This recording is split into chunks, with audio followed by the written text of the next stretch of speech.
My disclaimer, my videos don't necessarily promote one religion. My views and opinions aren't meant to change the minds, opinions or beliefs of others. Watch with an open mind. Disclaimer. Copyright disclaimer under Section 107 of the Copyright Act of 1976. Allowance is made for fair use for purposes such as criticism, comment, news reporting, teaching, scholarship, education, entertainment and research. Fair use is a use permitted by copyright statute that might otherwise be infringing. All rights and credit go directly to its rightful owners. No copyright infringement is intended. We continue to uncover the profound wisdom within the timeless scriptures. Take care and God bless. Welcome to today's intriguing discussion on Beyond Prophecy, Unraveling the Symbolism of Daniel 11 for today's world. Join us as we embark on a fascinating journey through the ancient texts of Daniel to decode the enigmatic symbols hidden within its prophetic verses. Are you ready to explore the mysteries of prophecy and unveil their relevance in our modern era? Let's begin.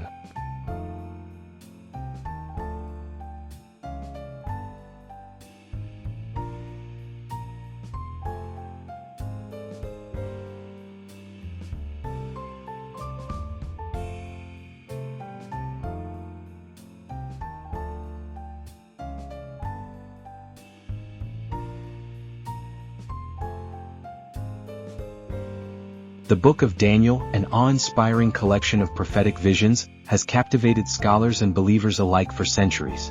Today we focus on Chapter 11, a chapter renowned for its rich symbolism and profound insights into the events that unfold throughout history. Indeed, the fascinating aspect of Daniel 11 lies in its ability to foresee empires, conflicts, and powers that shape our civilization.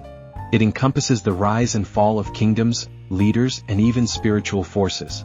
Let's explore a few key symbols from Daniel 11 and their implications for our present time. Symbol 1. The King of the North and the King of the South. The prophecy speaks of a continuous struggle and conflict between these two opposing forces. While in the ancient world they represented specific kingdoms, in our world today they signify world powers or ideologies locked in opposition. Symbol 2. The abomination that causes desolation.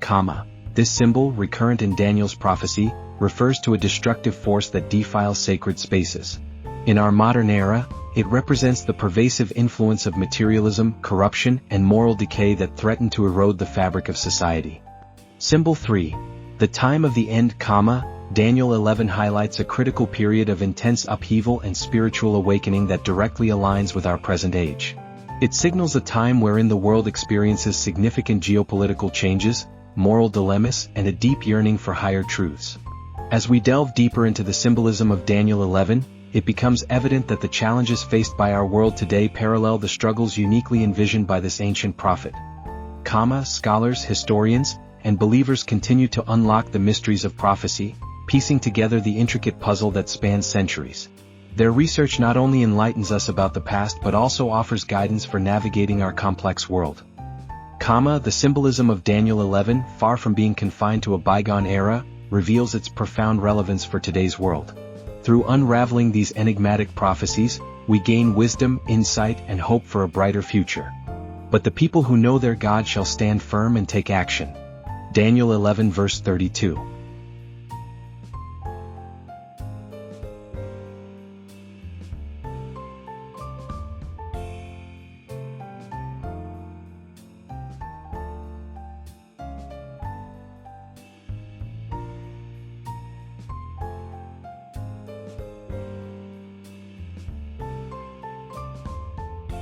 Also I in the first year of Darius the Mede, even I, stood to confirm and to strengthen him. 2 And now will I shew thee the truth. Behold, there shall stand up yet 3 kings in Persia, and the 4th shall be far richer than they all, and by his strength through his riches he shall stir up all against the realm of Grecia. 3 And a mighty king shall stand up, that shall rule with great dominion, and do according to his will, for and when he shall stand up, his kingdom shall be broken, and shall be divided toward the 4 winds of heaven, and not to his posterity, nor according to his dominion which he ruled, for his kingdom shall be plucked up, even for others beside those. Discussion questions. What is the main content of Daniel 11 about? What does the fulfillment of such detailed prophecies teach us about God? Why did the angel share these prophecies with Daniel?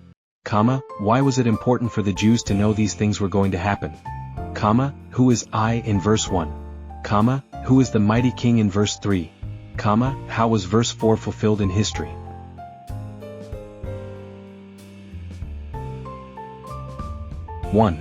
Overview of the chapter. This chapter contains perhaps the most detailed prophecy in Scripture. It covers a period of around 375 years with stunning accuracy and precision. And the last parts of the prophecy point to the end times and the final war over Jerusalem. The prophecy starts off with Persia. Then it moves to Persian aggression against Greece, the Greek invasion of Persia, the splitting of the Greek kingdom into 4 parts, and the centuries-long war between the Ptolemy and Seleucid empires. The prophecy is so accurate that atheists refuse to accept the traditional date for the writing of Daniel. Since they don't believe in God, they cannot believe that these prophecies were made before the fact. Therefore they date the book of Daniel over 400 years later to a time after these events were already history. It should be noted that they do so without evidence, simply believing that it is impossible that this could have been written before the events happened. But God controls time and history. He knows the future better than we know the past. The farther we go back in the past, the murkier our memories get. God exists outside of time. It should not be a surprise to us that he can accurately predict the future. He is sovereign over it. Isaiah 46:9-10, remember the former things of old. For I am God, and there is no other. I am God, and there is none like me, declaring the end from the beginning and from ancient times things not yet done, saying, My counsel shall stand, and I will accomplish all my purpose. Prophecies like Daniel 11 remind us of God's sovereignty. Application. Knowing that God is sovereign over the past, present and future encourages us in the following ways. Faith. Since he has proved himself to be faithful and his promises to be sure in the past, he will do the same in the future. The prophecies that have not been fulfilled yet, such as his second coming, will be. We can take it to the bank. Perseverance. Knowing that God is sovereign over history encourages us to persevere. We are not subject to ill luck or random chance. Instead, God is working behind the scenes for our good. He wants to accomplish his perfect plan in our lives. Therefore we should persevere and not give up. Hope. We have great hope for the future. The world will not end through some chance disaster such as an asteroid or a nuclear war. Something even better than what we have now is coming. Boldness. One of the key themes in Daniel is that God is on the highest throne. His kingdom endures forever. These prophecies remind us that worldly powers will not last. The person who is sitting in judgment toward you will himself be judged. The one who claims authority over you himself has an authority. You do not need to fear man. Boldly do what is right without compromise because all will answer to the Lord one day. 2. In the first year of Darius the Mede, I stood up to confirm and strengthen him. In this verse, I is the angel. The angel is speaking. The statement gives us another behind-the-scenes look at the spiritual realm. One of the tasks of this angel was to influence the king of Persia. The events of Daniel 11 probably occurred around 3 years after the decree for the Jews to return to the land. Here we see that an angel on a mission for God was instrumental in influencing the king in making this decree and in showing kindness toward God's chosen people. 3. 3 more kings shall arise and a fourth shall be richer than all of them. He shall stir up all against the kingdom of Greece. The fourth king of Persia mentioned here was Xerxes I, 486 to 465 BC. His invasion of Greece is well documented. Xerxes organized one of the largest armies ever mustered in the ancient world. Initially he had some victories, but at the Battle of Salamis, his army was defeated. Finally he was forced to retreat. Greece got the upper hand and later would counterattack and invade Persia. 4. A mighty king shall arise. Scholars agree that this mighty king refers to Alexander the Great.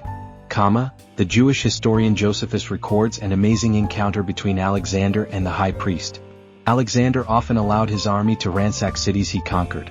But before he came to Jerusalem had a dream. In his dream he saw the high priest and others coming out of the city to him in white garments. When he approached the city, the dream was fulfilled.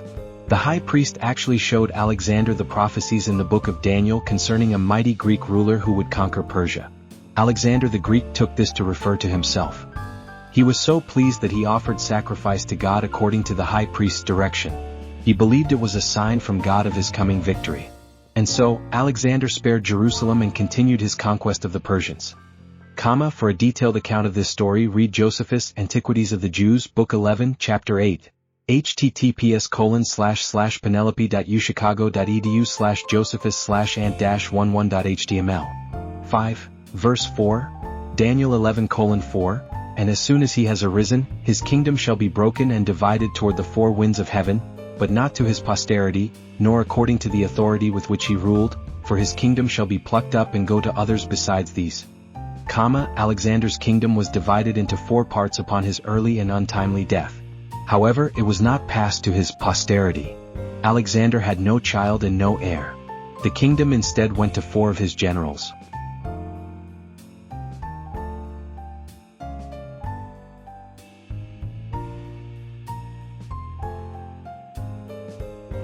And the king of the south shall be strong and one of his princes, and he shall be strong above him and have dominion. His dominion shall be a great dominion, 6 And in the end of years they shall join themselves together.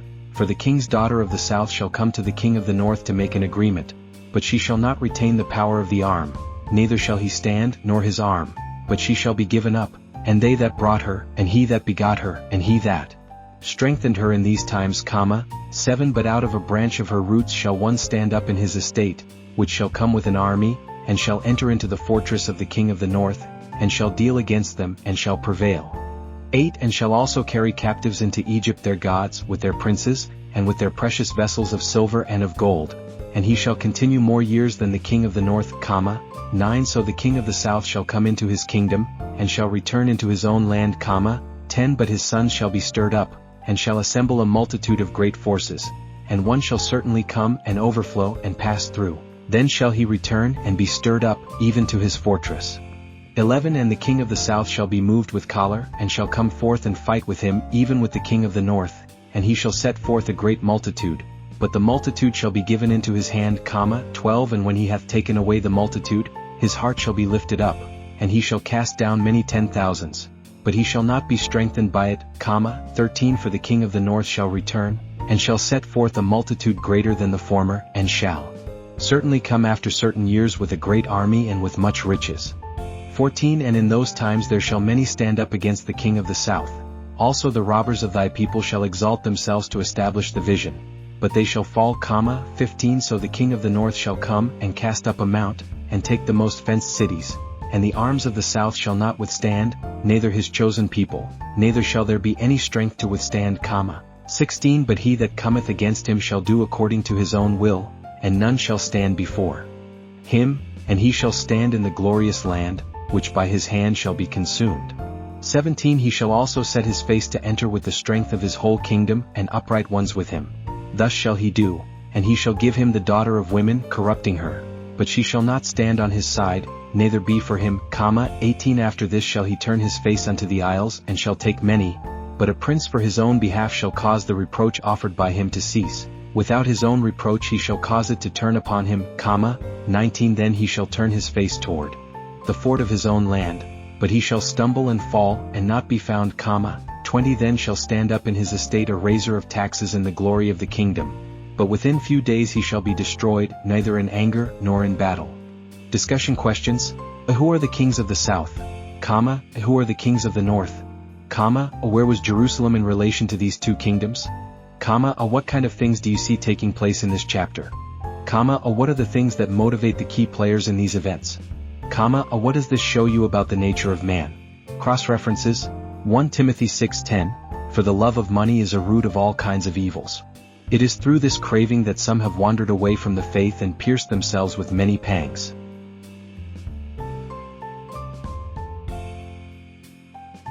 1. The kings of the south and the kings of the north. Alexander's kingdom was divided into four parts. Two of these kingdoms were neighbors of Israel. One of them was to the south and west of Israel, and one was to the north. Therefore these titles are given from the perspective of Israel. As you can see in the maps below, Israel was wedged right in the middle, caught between a rock and a hard place. The kings of the south refer to the Ptolemaic dynasty in Egypt, and the kings of the north refer to the Seleucid dynasty in Syria.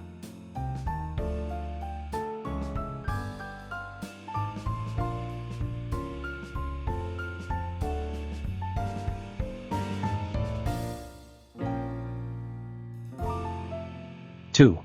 Back and forth fighting for centuries. Verses 5 to 20 record centuries worth of detailed prophecies regarding the long-lasting back-and-forth war between these two kingdoms. Many scholars have carefully examined these prophecies and found them to be fulfilled in incredible detail.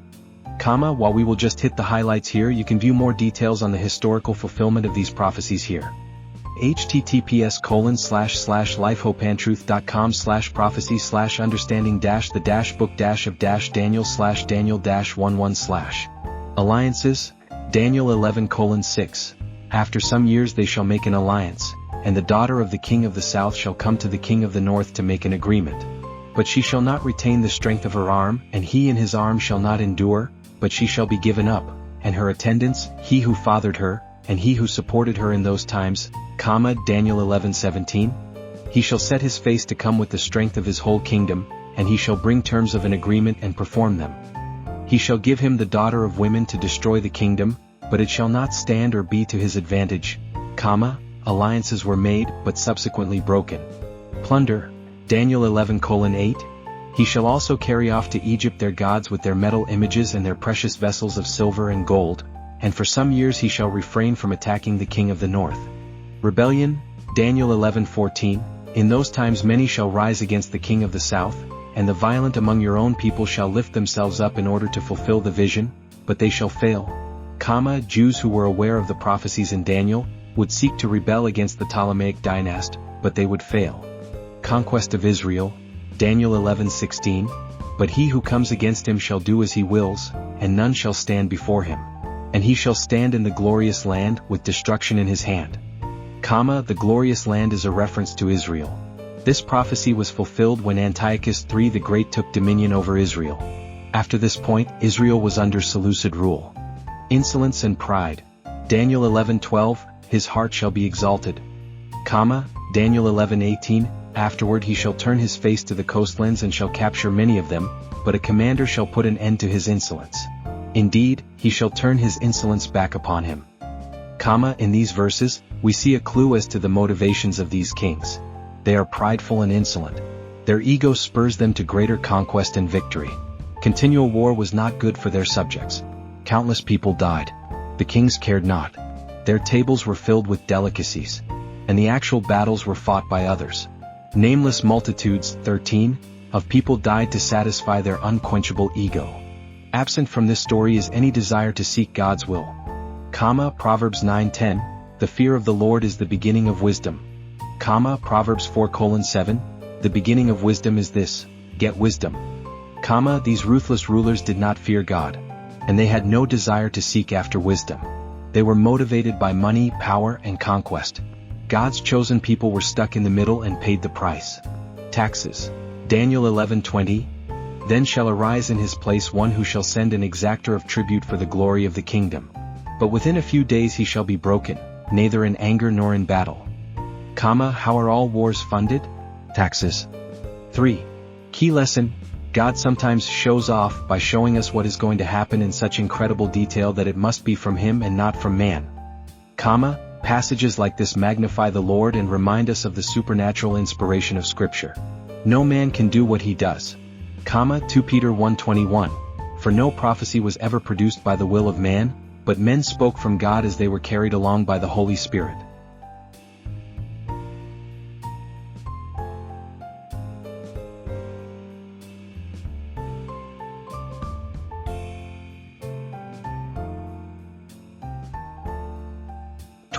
And in his estate shall stand up a vile person, to whom they shall not give the honor of the kingdom, but he shall come in peaceably, and obtain the kingdom by flatteries. 22 And with the arms of a flood shall they be overflown from before him, and shall be broken. Also the prince of the covenant. 23 And after the league made with him he shall work deceitfully, for he shall come up, and shall become strong with a small people.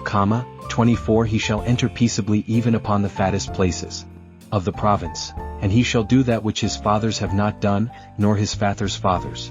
He shall scatter among them the prey and spoil and riches, and he shall forecast his devices against the strongholds even for a time. 25 And he shall stir up his power and his courage against the king of the south with a great army, and the king of the south shall be stirred up to battle with a very great and mighty army, but he shall not stand, for they shall forecast devices against him. 26 they that feed of the portion of his meat shall destroy him, and his army shall overflow, and many shall fall down slain, 27 And both of these kings' hearts shall be to do mischief, and they shall speak lies at one table, but it shall not prosper, for yet the end shall be at the time appointed, 28 Then shall he return into his land with great riches, and his heart shall be against the holy covenant, and he shall do exploits and return to his own land. 29 At the time appointed he shall return and come toward the south, but it shall not be as the former or as the latter, 30 For the ships of Chittim shall come against him. Therefore he shall be grieved and return, and have indignation against the holy covenant. So shall he do. He shall even return and have intelligence with them that forsake the holy covenant, 31 And arms shall stand on his part, and they shall pollute the sanctuary of strength, and shall take away the daily sacrifice, and they shall place the abomination that mocketh desolate, 32 And such as do wickedly against the covenant shall he corrupt by flatteries. But the people that do know their God shall be strong and do exploits. 33 And they that understand among the people shall instruct many, yet they shall fall by the sword, and by flame, by captivity, and by spoil many days, 34 Now when they shall fall, they shall be holpen with a little help, but many shall cleave to them with flatteries, 35 And some of them of understanding shall fall to try them and to purge and to make them white even to the time of the end, because it is yet for a time appointed.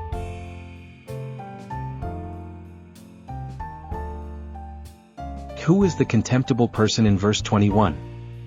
What do you observe about his character? What do you learn from verse 27 about the two kings?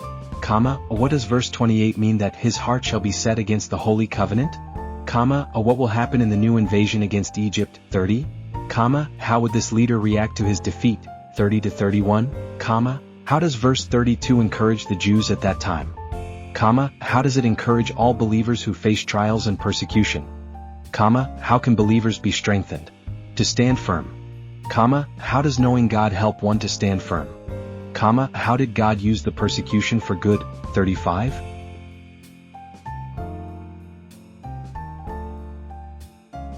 One. A contemptible person will come in without warning and obtain the kingdom by flatteries. Scholars agree that this vile person is Antiochus IV. He was not heir to the throne. His older brother, Seleucus III, was king. Seleucus III was assassinated. Many suspect Antiochus IV was responsible as he assumed the throne soon after. As the text says, Antiochus IV engaged in extensive flattery with relevant parties to win their favor. Antiochus IV gave himself the title Epiphanes, which means illustrious. Many Jews instead called him Epimanes, which means madman. 2. The character of Antiochus IV? Daniel 11:21 describes him as contemptible, some translations say, vile. The rest of the chapter paints a very ugly picture of this wicked man. Here are some of his character qualities. Flatterer, 21. He was skilled in intrigue and smooth speech, using it to his advantage, or deceiver, 23. Alliances he made were just a mask for him to carry out his sinister purposes. A wicked, 27. The text describes him as bent on doing evil. Many politicians have evil motivations and desires, but attempt to cover it up. With Antiochus IV there was little facade. A treacherous, 27. He would sit down and feast with his enemies, pretending to make alliances and deals. But his words were lies and he never intended to carry them out. 3. His defeat by the Roman fleet at Kittim, 30. Though he continued to wage war against Egypt, he couldn't completely master it. Egypt finally called for help from Rome. And it is this defeat that verse 30 describes. In a famous battle, the Roman navy defeated the navy of Antiochus Epiphanes. After the battle, a Roman general drew a circle around Antiochus in the dirt and demanded to know if he would surrender and pay tribute to Rome, and demanded to know before he stepped out of the circle. From that point on there was no doubt. Antiochus Epiphanes took his orders from Rome and was under Roman dominion. Source, https://enduringword.com/bible-commentary/Daniel-11/11. After being defeated by the combined Roman and Egyptian forces, Antiochus was furious. As he retreated back through Judah, he took out his wrath on the Jews. 4. Antiochus Epiphanes persecuted the Jews, 28-34. Daniel 11:30, For ships of Kittim shall come against him, and he shall be afraid and withdraw, and shall turn back and be enraged and take action against the Holy Covenant. He shall turn back and pay attention to those who forsake the Holy Covenant. History tells us that he had 80,000 Jews killed, 40,000 enslaved, and 40,000 taken prisoner. Here are some of his worst acts he committed. Parents who circumcised their sons were hung along with the circumcised child. The temple was desecrated. The altar was desecrated when he had a pig sacrificed on it and sprayed pig blood around the temple. An image of Zeus, Antiochus IV was Greek, was set up in the temple. His anger about his failures to subdue the Ptolemies was taken out on the Jews, whom he seemed to have an extreme disdain for. The persecution he doled out on the Jews gave rise to the Maccabean Wars. 5. Encouragement to God's people in the midst of darkness. In the middle of all of this war, death, destruction, and persecution is a beautiful verse of encouragement. Daniel 11:32, but the people who know their God shall stand firm and take action. It was a dark time for the Jews. They had been caught in the middle of two warring empires for 200 years. The two sides played tug-of-war over Jerusalem, but now they were the main target. Persecution and trials seemed to go on and on without end. What hope did they have against such powerful and wicked kingdoms? This verse could give them courage. Those who know God would be strengthened by him. It certainly includes knowing God's plans and prophecies. It also includes knowing how all of this would end with God victorious. But to know God goes beyond having a theoretical knowledge of God's plans. It means to have a relationship with him. It means to know his character, power, and goodness. Strength to carry on in the face of persecution would not come from alliances, wealth, or sheer power. No, they were not to rely on the same weapons of war that their enemies did. Their strength came from their relationship with God. The closer they were to him, the stronger they would be. Their faith would enable them to stand firm and not compromise in the face of persecution. And if they had faith in God, he would also help them take action. Taking action might be a reference to the Maccabean revolt and their hard-won freedom from the Seleucids. Application. The same principle is true for us today. If we know God, we too can stand firm and take action. Much of the world is trending toward a direction that is less welcoming toward Christians. Persecution in many countries is increasing. That persecution is not always in the form of torture, imprisonment, or death. Sometimes it takes the form of cultural or economic persecution. You may be fired from your job if you don't accept your company's worldview. You may be ostracized in the community if you don't go with the flow in supporting their anti-Christian ideals. Your strength to stand firm should not come from conservative news outlets or political discussion boards. It should come from a deep, personal relationship with the Lord.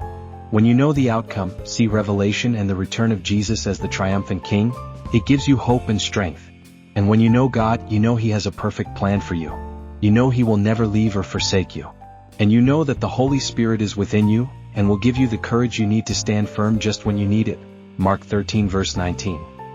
More than just the knowledge, a personal relationship with the Lord will give you the inner strength, resolve, and peace to do what is right even when the whole world is going the other way. Exodus 23 verse 2. 6. God is doing a refining work among his people. Why did God allow these things to happen to his chosen people? He could have stepped in and stopped the persecution immediately. But we see a glimpse of his divine purposes in verse 35, Daniel 11:35, and some of the wise shall stumble, so that they may be refined, purified, and made white, until the time of the end, for it still awaits the appointed time. Persecution is one way in which the Lord brings about character growth. Like a fire refines by exposing impurities for removal, so trials purify believers. Reflect. What are some ways that trials purify believers?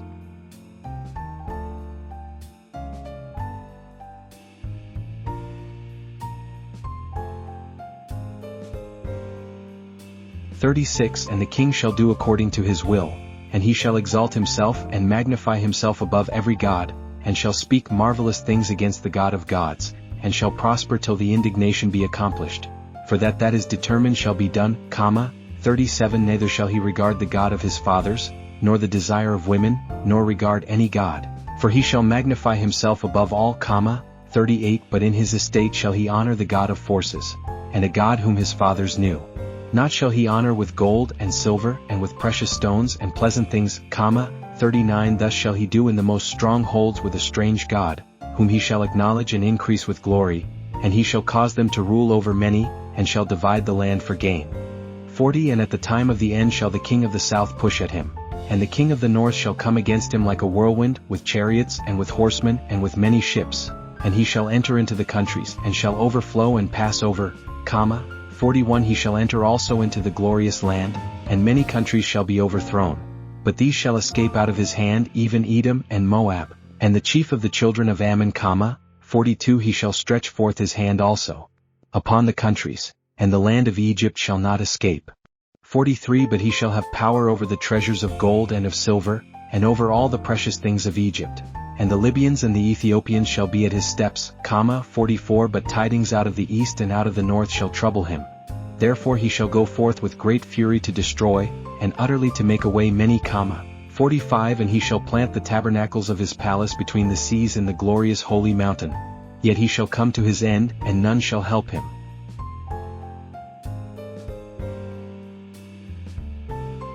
But what are the characteristics of the king described in 36-39? What figure does this seem to be describing? What religion would this king have? What would he put his trust in? How would he recruit more people to his side? 39. When will the final battle starting in verse 40 take place? 40. Do you think these things have happened yet? Why or why not? What will this person do to Israel? 41. How will all of this end? 45.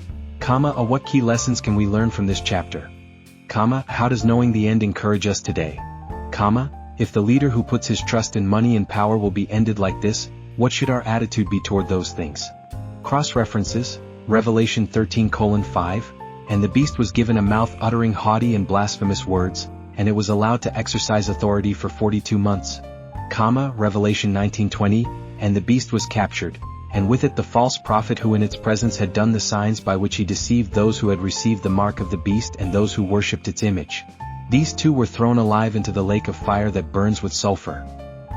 Isaiah 40:8, The grass withers, the flower fades, but the word of our God will stand forever.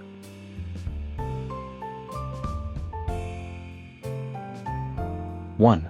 A shift from short-term to long-term fulfillment.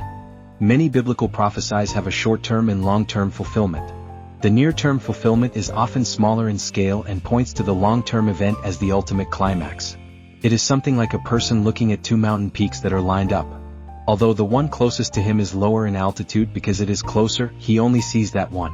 Only after scaling that mountain, could he see the larger mountain peak ahead. If you were in the valley between these two peaks, you could see both but would be aware that the farther mountain was taller. That is the situation we are in now.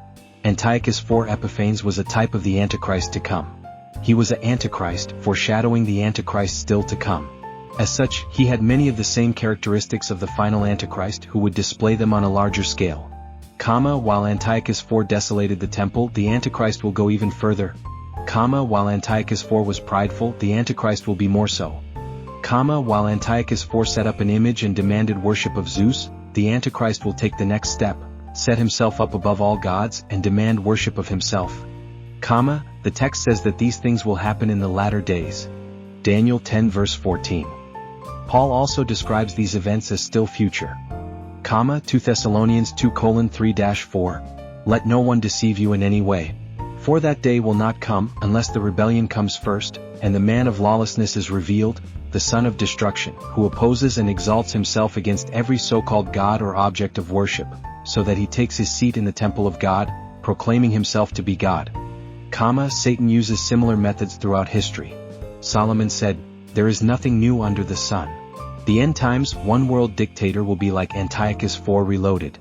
2. He shall magnify himself above every god and shall speak astonishing things against the God of gods. While Antiochus IV did not respect God, he did not turn away from his country's own gods. He was loyal to the Greek pantheon. This statement will be more clearly fulfilled in the Antichrist, who is oft described in Scripture as being highly blasphemous and demanding worship. 3. He shall prosper until the indignation is accomplished. Daniel 11:36. He shall prosper till the indignation is accomplished, for what is decreed shall be done. A time limit is enforced on the Antichrist. He will not be allowed to rule indefinitely. God will only permit him to reign for a very limited amount of time, 3.5 or 7 years. See Revelation. That is good news for all the followers of God. God remains sovereign. He will still be in control and sitting on the throne of thrones. Application, do not be discouraged. God's purposes will be accomplished. While he does permit evil for the time being, it is on a short chain. He will have the last say. knowing that should give us hope even in the darkest times. For, he shall pay no attention to the gods of his fathers or the one beloved by women. One school of thought is that this means he is a Jew and turns away from Judaism, and homosexual, doesn't care for the love of women. However, a simpler reading is that he will not be religious at all. No matter what country he comes from, he will reject the traditional faith of that country, as he will exalt himself above all gods and demand mankind's devotion and worship. And the one beloved by women is likely a reference to the Messiah, Haggai 2 verse 7. 5. He shall honor the God of fortresses. This tyrant will trust in power. He will be all about war and military might. 6. The final war, verses 40-45. These verses appear to be describing still future events in the end times shortly before Jesus' second coming. 7. Yet he shall come to his end with none to help him, as is often said. These prophecies can be simply summarized as, God wins. Over the course of history many have rebelled against God. Some gained greater power and some gained less. Some ruled longer and some had shorter reigns. All will come before the throne of judgment and give an account for their every word and deed. The Antichrist will be the most powerful ruler the world has ever seen. His kingdom will literally be a world empire and span the entire globe. Many will follow him and give their worship and fealty. But in the end all will abandon him. No one will be able to rescue him out of God's hand. Reflect, how does knowing God wins influence your life and decisions now? Application. Do not trust in or pursue the things of this world. They are temporary and will fade away. Only the things of God are eternal. What is one specific way you can pursue the things of God this week? Leave a comment. What are your thoughts on this Daniel 11 Bible study? We would love to hear from you in the comment section below. We want to help you study the Bible, obey the Bible, and teach the Bible to others. Thank you for joining us today on this enlightening journey through Beyond Prophecy, unraveling the symbolism of Daniel 11 for today's world. May this exploration inspire us all to seek deeper understanding, introspection, and engagement with the world around us.